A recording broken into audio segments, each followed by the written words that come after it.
Well, I have two cameras, right? And right now, um, I got too many bills, and the beginning of the year was pretty slow at my main job, and also Uber and the rental company I use for my Durango were slow as well. So I decided to sell one of my cameras, and so I have Nikon ZF, and then I have older Nikon Z6 Mark II. And I really like this ZF because it has a newer processor. It's a better camera, except it doesn't have a good grip. It's kind of like hard to hold because it's like an old style. Pretty much it's made to look like a film camera. But the intestines, the electronics, the capabilities are better than on Nikon Z6 II. And now they have Z6 III, but z6 II, I bought it a couple of years ago it was like 2,500, of course Canadian, and there was an instant rebate of $200, so $2,300. That's what I paid. And normally people, when you sell used stuff, people expect to pay 75% or less. But 75% of 2,300 is 1,725, which is high. Because now, they came out with this Nikon Z5 all of a sudden, but it's still more money. And so what I did, I put ads on Kijiji and Facebook Marketplace, and I priced it at $1,550. And Kijiji, or kind of like our Craigslist, right? Kijiji was very slow. There was hardly any inquiries, but Facebook Marketplace, I was getting messages pretty much every day, but people were offering like super cheap prices, mostly around $1,300. One guy said, "Okay, I'll give you 900." Another guy said, "Okay, $1,000." And so I saw that, yeah, I cannot sell it for 1,500 as I hoped. So I dropped the price to 1,450. They were still offering me like ridiculous small amounts. And then I said, okay, last price 1,400, which is 1,400 minus 2,300. That's a savings of $900 compared to buying new. And the camera is in great condition. I have no scratches, no defects. It works, just like new. It looks like new. And so yesterday, all of a sudden, I got a message on Facebook Messenger.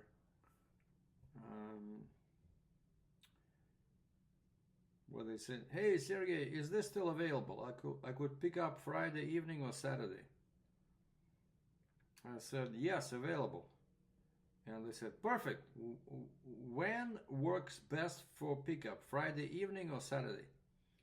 And I said, "Friday evening. I'm free after 5 p.m. And she said, "Okay, we can be there between 5 and 5:30. Thank you.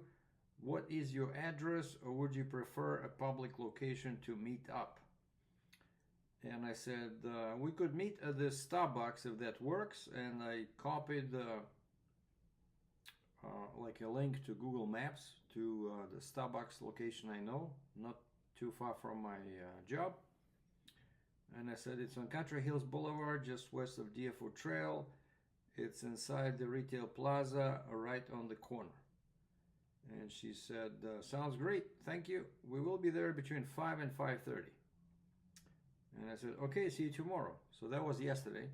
And of course, these things, people change their minds. I had one guy, I also posted my 50 millimeter, like super expensive 50 1.2. It's almost like $3,000, I posted as well. And one guy saying, "Okay, what time can I pick it up?" This was like last week. I said, "Okay, anytime Sunday." No reply. The guy just disappears. And so I had I did not have any high hopes for this lady. And so in the morning, I sent her a message. I said, are we still on for tonight, the camera? If yes, here's my call number, my cell number. Please text me when you are close. Thanks. And 2 hours later, 2.5 hours later, she replied, yes, exclamation mark. It's a 3-hour drive for us, so how much notice would you like? Thank you for your number. Yeah, because I gave her my cell number. And I said, well, I work not too far from that Starbucks. I'll be inside the coffee shop at 5 p.m. waiting for you. If you could let me know when you're 15-20 minutes away, that would be great. And she said, sounds great. And then I got off work too early today at 3 p.m. because there was nothing else. And I'm thinking, holy moly, so what? I have to sit at that Starbucks for 2.5 hours. You know, I don't even have a laptop anymore. You know, I used to have a laptop. That's what I would do at coffee shops, right? Using the free Wi-Fi. So now I just have my phone. And so I went home and I started cooking some pasta with some lots of veggies baked in the oven. And then all of a sudden I see this text message where, because I gave her my cell number, right? She texted me, hey Sergey, this is so and so. We will be at Starbucks in 20 minutes. And I'm still cooking my pasta, you know. I said, okay, cool. And then she says, sorry, I forgot to ask, do you mind us sending the money through e-transfer? And that's the best way to send money for private purchases in Canada. E-transfer. All you need is a person's name and the email address. And in my case, I have that email address hooked up, and I have immediate, what is called, instant. So basically, I don't have to confirm. Like once the money is sent, it's immediately deposited. You know. And she says, yeah, would you mind if we send you money through e-transfer while we're there? We can wait until it comes through. And I said, yeah, e-transfer works. And she says, thank you. And then I started driving because finally my pasta was ready. I started driving. It's like 10 minutes away. And she sent me a message, here. And I said, 1 minute away. And she said, no worries. And I said, here, when I was there. And so I grabbed my camera bag. So I brought, you know, the original box for the camera, all the accessories it came with, and the camera itself. And I went inside. There was one couple. I said, are you this? And her, you know, her name, they said no. And then I see a Russian looking lady, because her name was Russian, but she spoke, you know, pure English. I think she's probably, her parents are Russian, but she, you know, she was born here, I think, because yeah, her name was peculiar. It's not English, it's Russian name. And she looked European. And so I said, hey, I'm Sergey, you here for the camera? They said, yeah. Okay, so I gave them the box, showed them all the accessories inside, then I opened my camera bag, gave them the camera, and they were not too familiar, because the lady said, this is my first mirrorless camera, and then she was playing with it for a second, and then she says, why is everything black and white? I said, well, it's the picture control. So I showed her how to change everything, and she said she's shooting in all manual mode, so I showed her how to change that. And again, the camera is like brand new, you know, there's no scratches, no defects. I said, guys, I'll leave you my business card, so if you have any issues, let me know. But I said, I guarantee it, you won't have any issues. And I said, this camera made me a lot of money. I said, I did events, parties, Christmas parties, corporate events. I did a furniture shoot. I did a birthday shoot, you know, even I did one small wedding, all with this camera. And so they said, okay, cool, we're gonna take it. what's your email address? So I gave him my business card. I said, please use this one. And I was afraid it would take too long because sometimes these e-transfers can take up to half an hour. But I'm sitting there, the guy says sent, and he shows me a message on his phone saying that the e-transfer was sent. But then like 1 minute later, I check my email, well, because I heard the sound, new email coming. And it says e-transfer for $1,400 from this guy. And I said, is that you? He says, yeah. Okay, cool. I said, thank you,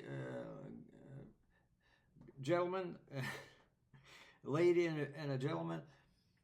So I left him my business card. I said, you know, if you have any issues, or if you have any questions about the camera, just call me. But I said, I promise you won't have any issues because I took good care of this camera and it's still relatively new. So I said, you saved a lot of money compared to buying new. So congratulations, goodbye. And that's it. So now I'm back home. The money is in the account. Yeah. So now I think I'll have money to do a mild exhaust modification on my Durango. So Durango is on rental until Sunday night. And the place where I need to go for this, they only open between 8 and 5. And of course, Monday, I have to be at my workplace at 6:45. And this muffler place is 25 kilometers away from my work, you know.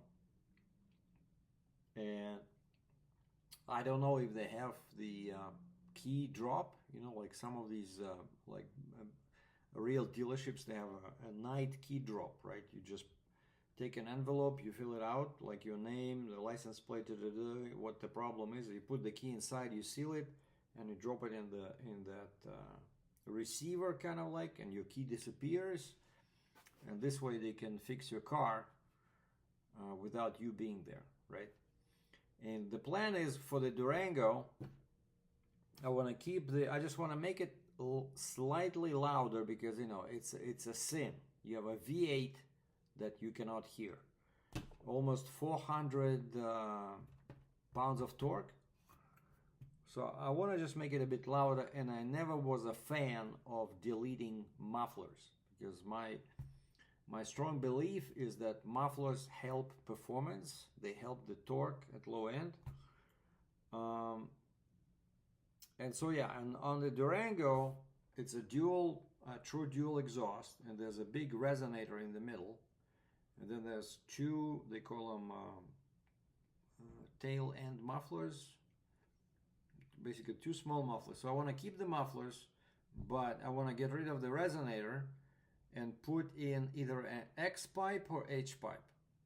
And I've been researching this, and everybody says that H pipe sounds deeper and it gives you more torque at lower end, whereas X pipe sounds, you know, it has a higher note and you actually lose torque at the lower RPM, but you gain a couple of horsepower at the top, you know.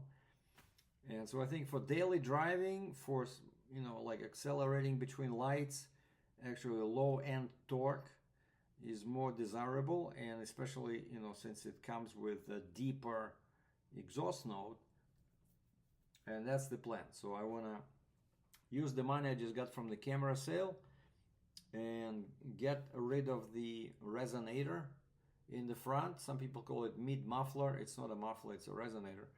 And just put a H pipe, not an X pipe, H pipe. Kind of like it'll also, people were saying that also H pipe, it'll have that old school muscle car tone versus X pipe is more like a sound of a European muscle car, you know.